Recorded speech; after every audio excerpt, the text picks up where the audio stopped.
ವಿಜಯಪುರ ನಗರದಲ್ಲಿ ಇಂದು ರಾಜ್ಯಮಟ್ಟದ ಸಂಗೊಳ್ಳಿ ರಾಯಣ್ಣನವರ ಜಾತ್ರೆ ಅದ್ದೂರಿಯಾಗಿ ನಡೆಯಿತು.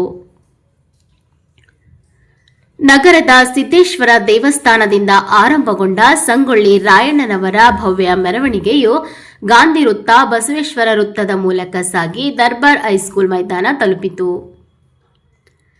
ಬಳಿಕ ಮೈದಾನದಲ್ಲಿ ನಡೆದ ಕಾರ್ಯಕ್ರಮಕ್ಕೆ ಹುಲಜಂತಿ ಮಾಳಿಂಗರಾಯ ಮಹಾರಾಜರು, ಅನೇಕ ಪೂಜ್ಯರು ಹಾಗೂ ರಾಜ್ಯ ಮಹಿಳಾ ಆಯೋಗದ ಅಧ್ಯಕ್ಷೆ ಡಾ ನಾಗಲಕ್ಷ್ಮಿ ಚೌಧರಿ, ನಿಖಿತಾರಾಜ್ ಮೌರ್ಯ, ಆನೇಕಲ್ ದೊಡ್ಡಣ್ಣ, ಜಾತ್ರಾ ಸಮಿತಿ ಅಧ್ಯಕ್ಷ ಪ್ರಕಾಶ್ ಜಲ್ಗೇರಿ, ಮೋಹನ್ ಮೇಟಿ ಸೇರಿದಂತೆ ಗಣ್ಯರು ದೀಪ ಬೆಳಗಿಸುವ ಮೂಲಕ ಕಾರ್ಯಕ್ರಮಕ್ಕೆ ಚಾಲನೆ ನೀಡಿದರು.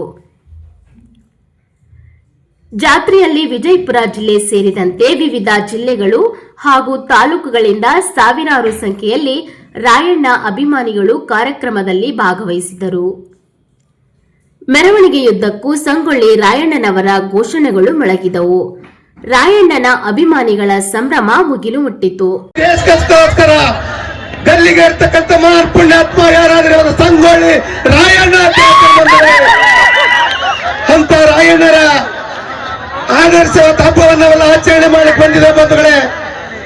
ನಾನೇನು ಹೆಚ್ಚಿಗೆ ಮಾತನಾಡಕ್ಕೆ ಹೋಗೋದಿಲ್ಲ ಬಂಧುಗಳೇ.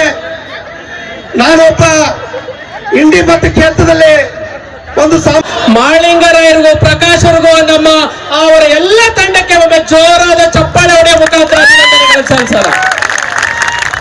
ಈ ಕಾರ್ಯಕ್ರಮನ ಜಾತ್ರೆ ಅಂತೇಳಿ ವಿಶೇಷವಾದಂತ ಕಲ್ಪನೆ ಕೊಟ್ಟಿದ್ದಾರೆ.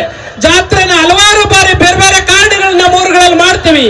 ಜಾತ್ರೆಯಲ್ಲಿ ನಮ್ಮ ಪಾತ್ರ ಏನು ಅನ್ನೋದು ಬಹಳ ಇಂಪಾರ್ಟೆಂಟ್. ಇಷ್ಟು ವರ್ಷ ನಾವು ಜಾತ್ರೆಯಲ್ಲಿ ನಮ್ಮ ಪಾತ್ರ ಏನಾಗಿತ್ತು? ನಾವೆಲ್ಲ ತೋರಣ ಕಟ್ಟೋರು, ರಂಗೋಲಿ ಬಿಡೋರು, ಇನ್ಯಾರ್ದೋ ಉತ್ಸವ ಮೂರ್ತಿಯನ್ನು ಹೊರಾರಾಗಿದ್ವಿ. ಹೌದಾ ಇಲ್ವಾ? ಇನ್ ಮುಂದೆ ಆ ಪಾತ್ರ ನಾವು ನಿರ್ವಹಿಸ್ಬೇಕಾ? ಖಂಡಿತ ನಿರ್ವಹಿಸಬಾರ್ದು. ಆ ಉತ್ಸವ ಮೂರ್ತಿಯಲ್ಲಿ ಕೂರ್ಬೇಕಾಗಿರ್ತಕ್ಕಂಥ ಮೂರ್ತಿ ಯಾರ್ದು ಅಂದ್ರೆ ಅದು ರಾಯಣ್ಣಂದಾಗಿರ್ಬೇಕು, ಅದು ಕನಕದಾಸರದಾಗಿರ್ಬೇಕು. ಅದಕ್ಕೂ ಮಿಗಿಲಾಗಿ ರಾಯಣ್ಣಂದು ಕನಕದಾಸರದ ಮೂರ್ತಿ ಆಗಿರ್ಬೇಕು. ಅದಕ್ಕೂ ಮಿಗಿಲಾಗಿ ಆ ಕ್ಷೇತ್ರದ ಜನಪ್ರತಿನಿಧಿ ಆಗಿರ್ಬೇಕು. ಅಂದ್ರೆ ನೀವೆಲ್ಲ ಅದಕ್ಕೆ ಪೂರಕವಾಗಿ ಕೆಲಸ ಮಾಡಬೇಕಾದಂತಹ ಸಮಯ ಮತ್ತು ಸಂದರ್ಭ ಬಂದಿದೆ ಬಂಧುಗಳೇ. ಜಾತ್ರೆನ ಬೇರೆ ಬೇರೆ ಕಾರಣಕ್ಕೆ ಮಾಡ್ತಾರೆ ಅಂತ ನಾವು ಯಾಕೆ ಹೇಳಿದೆ ಅಂದ್ರೆ ಆ ಜಾತ್ರೆಯಲ್ಲಿ ನಾವು ಕಳೆದೋಗ್ತಾ ಇದೀವಿ. ಎಷ್ಟು ಸಂಖ್ಯೆ ಅಂದ್ರೆ ಜಾತ್ರೆಯಲ್ಲಿ ಇರ್ತಕ್ಕಂಥ ನಾವು ಎಲ್ಲಿದ್ದೀವಿ, ನಮ್ಮ ಪರಿಸ್ಥಿತಿ ಏನು, ನಮ್ಮ ಜನಸಂಖ್ಯೆ ಏನು, ಆ ಜನಸಂಖ್ಯೆಗೆ ಅನುಗುಣವಾಗಿ ನಾವು ವಿಧಾನಸೌಧದಲ್ಲಿ ನಮ್ಮ ಪ್ರಾತಿನಿಧ್ಯ ಇದೆಯಾ, ಜಿಲ್ಲಾ ಪಂಚಾಯತಿನಲ್ಲಿ ನಮಗೆ ಆ ಪ್ರಾತಿನಿಧ್ಯ ಇದೆಯಾ, ತಾಲೂಕ್ ಪಂಚಾಯತಿನಲ್ಲಿ ನಮಗೆ ಆ ಪ್ರಾತಿನಿಧ್ಯ ಇದೆಯಾ ಅನ್ನೋದನ್ನ ಒಮ್ಮೆ ನೀವೆಲ್ಲ ಆತ್ಮಾವಲೋಕನ ಮಾಡ್ಕೋಬೇಕಾಗ್ತದೆ.